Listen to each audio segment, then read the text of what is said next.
Même si la construction des infrastructures reflète un grand développement dans un pays ou dans une partie du pays, les résidents de la ville de Kigali se plaignent comme quoi ces constructions demandent beaucoup de moyens quant au plan directeur de la ville. Certains de ces résidents se sont confiés également à la radio-télévision 10 qui ne sont pas contents de la façon dont l'expropriation pour cause de l'utilité publique se fait, des gens qui vivent dans la même localité mais qui n'ont pas les mêmes moyens. C'est injuste que les résidents d'une même localité mais qui n'ont pas les mêmes moyens soient expropriés dans un même endroit. Certains d'entre eux ont la capacité de vivre dans une maison d'une valeur de 20 ou 30 millions. D'autres n'en ont que celle d'une valeur de 5 millions. Ceux-ci ne se retrouvent pas dans une même vie que ce premier.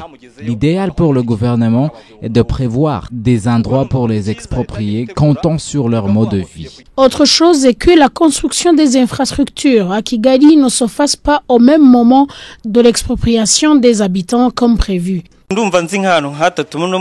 Moi, je connais au moins 3 endroits dans la ville de Kigali où les résidents ont déménagé alors que ces endroits n'ont jamais été construits. Par exemple, nous ne sommes plus à Nyabugogo. Ça fait 6 mois. Je ne mets pas d'espoir que la place va être construite. Je ne sais pas si ça va prendre 3 ans ou même plus.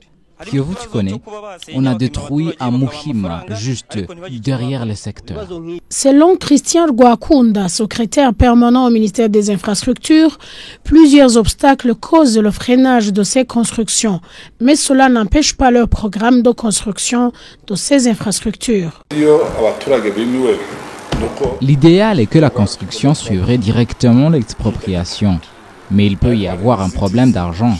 Un exploit d'un nouveau plan moins cher par rapport au premier. Mais tous ces obstacles n'empêcheront pas le programme de ce travaux d'infrastructure.